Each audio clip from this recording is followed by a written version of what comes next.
Meu nome é Joel Maduro, sou especialista em apicultor na Fundacion Proteha Abeha Aruba. Na nossa fundação, nós está focus na proteção de abeja, para nos por conscientizar e gerar na Aruba também de importância de Abehanan. Well, a apresentação de ave by Hopi Nice. Me por compartilhar Hopi informação de Abehanan e importância de Abehanan e também com nos por haci com Aruba por bairro um nível que nós está focus riba a proteção de nossa abeja.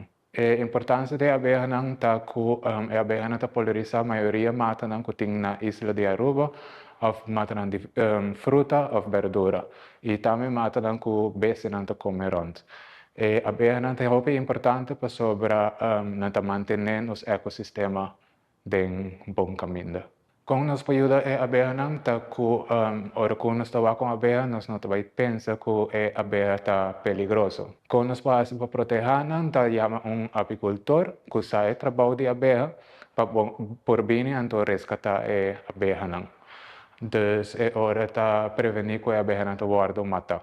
Para proteger a abeja, nós por não usa hopi pesticida riba e flor, não? Sim, pero riba é outra parte de mata, não, pero não riba e flor, não. E também não mata a abeja, não.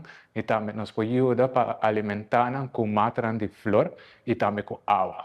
Well, me tá waku toda hopi interessado em tópico de abeja, portar não tá usando muita informação de abeja.